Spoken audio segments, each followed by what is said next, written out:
Well, Drew, obviously a disappointing way to end the year. Just talk about the disappointment in this game.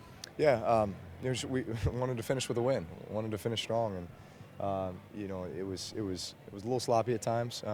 Felt like we really had some momentum going there. Into the third quarter.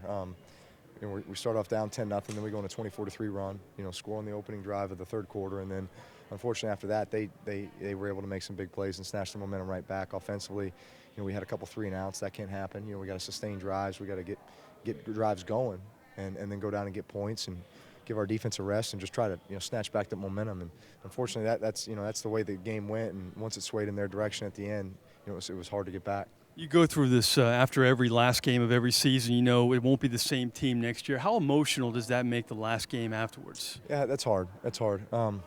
Especially, it seems like as I get up there in my career, just finished my 12th season, it gets harder and harder because you just don't know how many more of these you have. And, you appreciate every team, you appreciate every moment, like it's your last. And so, even just kind of walking out of the tunnel, before the game, just realizing, man, it's the last time with, these guys. There's always going to be turnover. You get a little emotional. But the fact is we do have a great core group of guys here, and we'll continue to build around that. We'll continue to add pieces to the puzzle. And build this. We've got a great foundation. Unfortunately, we just didn't do enough things this year to win games. Too many little mistakes, little details that cost us in the end. We haven't talked to you since the news came out that Sean Payton had a contract extension. Some speculation out there that he may not return, but it seems like in your mind that was never an issue. No, I never had any doubts. And very obviously, very excited that it's done. I think for everyone, just put people at ease, that we're stressing about it. I was not one of those. But I mean, be great to have the head man back, and I'm sure that he's seen a lot of things from the perspective that is where he's been. That it's always interesting when you step back and you see things from a different angle.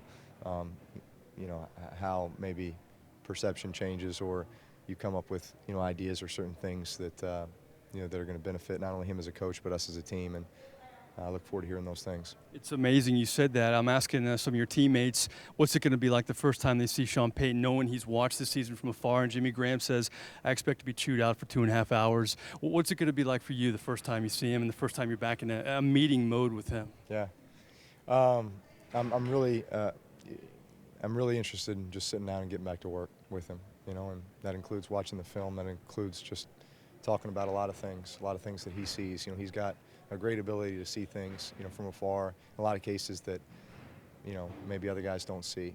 Sometimes you're just so caught up in the moment, and he's able to boil it down to, a couple critical things that really make all the difference for you. And it's one of his great strengths as a head coach. That's why he's the best. And I'm just looking forward to being able to come to work and be around him every day again.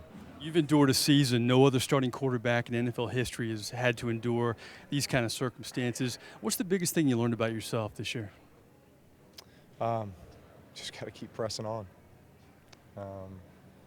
Especially at times when you want to beat yourself up. Regardless of how you're playing, whether it's good or bad, if the wins aren't there, then you take that personal.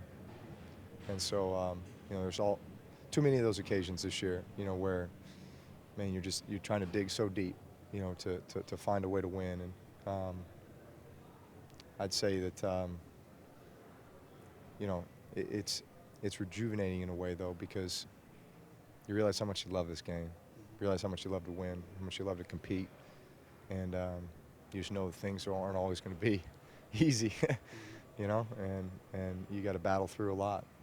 But that's why I love it. That's why we love it. That's why I love this team, because we continue to fight, despite all odds. Finally, you mentioned, getting back to work. It seems like after the Super Bowl, there's always been something. The lockout, your contract, Sean Payton. Are you looking forward to an off season where it appears you don't have any major distractions right now? Yeah, I haven't even thought about the off season. I've been so focused, on finishing this season the right way, and can't even, give you any kind of perspective on, much else than just I don't know what I'm going to do with myself here for the first few weeks. There's always that reintroductory phase, as my wife calls it, into society. You know, no routine, no, you know,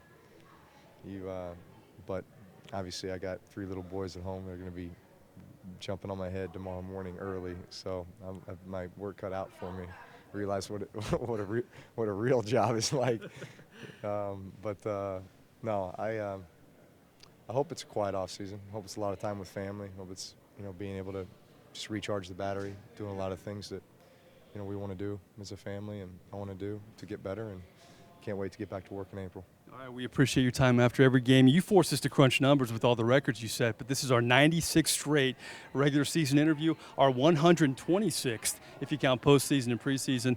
Appreciate your time. We'll see you down the road. All right, thanks, Mike. All right, that's Drew Brees here outside the locker room here in the Superdome. Back to you guys in the Louisiana Cat Studios.